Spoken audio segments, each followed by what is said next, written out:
मेरे प्यारे देशवासियों, कला, साहित्य और संस्कृति की सबसे खास बात होती है कि ये किसी एक दायरे में बंधी नहीं होती। इनकी सुगंध सभी सीमाओं को पार कर लोगों के मन को छूती है। हाल ही में पेरिस के एक कल्चरल इंस्टीट्यूट सौंथ मंडपा ने अपने 50 वर्ष पूरे किए। इस सेंटर ने भारतीय नृत्य को लोकप्रिय बनाने में अपना व्यापक योगदान दिया है। इसकी स्थापना मिलेना साल्विनी ने की थी। उन्हें कुछ वर्ष पहले पद्मश्री से सम्मानित किया गया था। मैं सौंथ मंडपा से जुड़े सभी लोगों को बहुत बधाई देता हूं और भविष्य के प्रयासों के लिए उन्हें शुभकामनाएं देता हूं। साथियों, अब मैं आपको दो छोटी ऑडियो क्लिप सुना रहा हूं। इन पर ध्यान दीजिएगा। दयालु सित किन सितना मिनिह कौरुंदो मसबंदे मिनिह गन सुंदिने नैनु वेदो बिंद कुदु सितुवे दयालु सित किन सितना मिनिह कौरुंदो मसबंदे मिनिह गन सुंदिने। अब दूसरी क्लिप भी सुनिए। மனிதன் மனிதனுக்காயில்லையே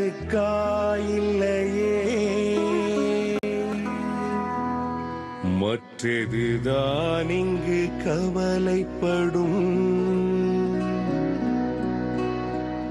கருணையுள்ளத்தில் பரவிடவே அன்பு செய்வாய் நீ என் தோழா மனிதன் மனிதனுக்காயில்லையே மற்றதுதான் இங்கு கவலைப்படும் கருணையுள்ளத்தில் பரவிடவே।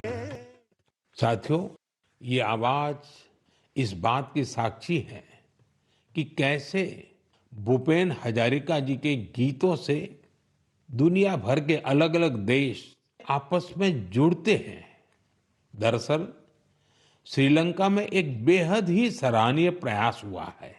इसमें भूपेन दा जी के प्रतिष्ठित गीत मनुहे मनुहार बाबे, इसका श्रीलंकाई कलाकारों ने सिंहली और तमिल में अनुवाद किया है। मैंने आपको इन्हीं का ऑडियो सुनाया है। कुछ दिनों पहले मुझे असम में उनके जन्म शताब्दी समारोह में शामिल होने का सौभाग्य मिला था। यह वास्तव में एक बहुत ही यादगार कार्यक्रम रहा। साथियों, असम आज जहां भूपेन हजारिका जी की जन्म शताब्दी मना रहा है, वहीं कुछ दिनों पहले एक दुखद समय भी आया है। जुबिन गर्ग जी के असामयिक निधन से लोग शोक में हैं। जुबिन गर्ग एक मशहूर गायक थे जिन्होंने देश भर में अपनी पहचान बनाई। असम की संस्कृति से उनका बहुत गहरा लगाव था। जुबिन गर्ग हमारी यादों में हमेशा बने रहेंगे और उनका संगीत आने वाली पीढ़ियों को मंत्रमुग्ध करता रहेगा।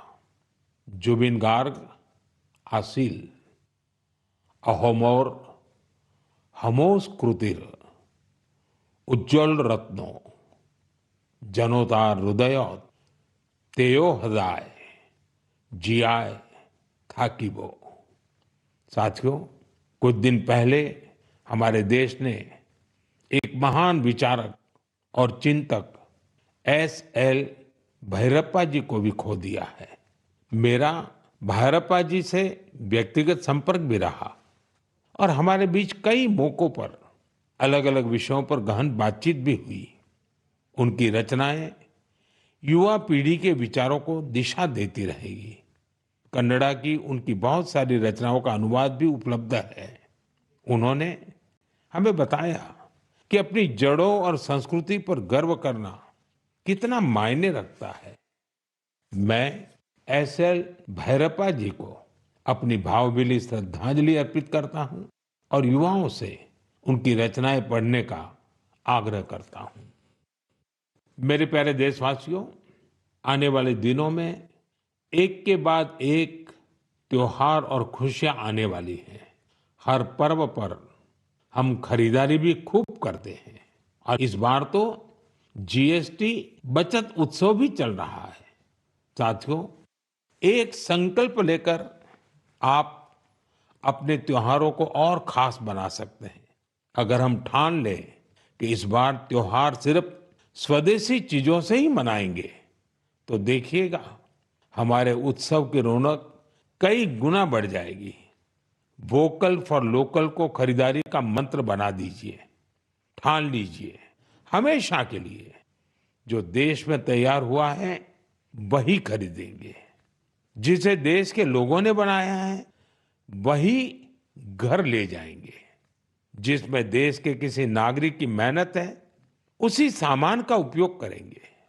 जब हम ऐसा करते हैं तो हम सिर्फ कोई सामान नहीं खरीदते, हम किसी परिवार की उम्मीद घर लाते हैं, किसी कारीगर की मेहनत को सम्मान देते हैं, किसी युवा उद्यमी के सपनों को पंख देते हैं। साथियों, त्योहारों पर हम सब अपने घर की सफाई में जुट जाते हैं, लेकिन स्वच्छता सिर्फ घर की चार दीवारी तक सीमित न रहे। गली, मोहल्ला, बाजार, गांव, हर जगह पर सफाई हमारी जिम्मेदारी बने।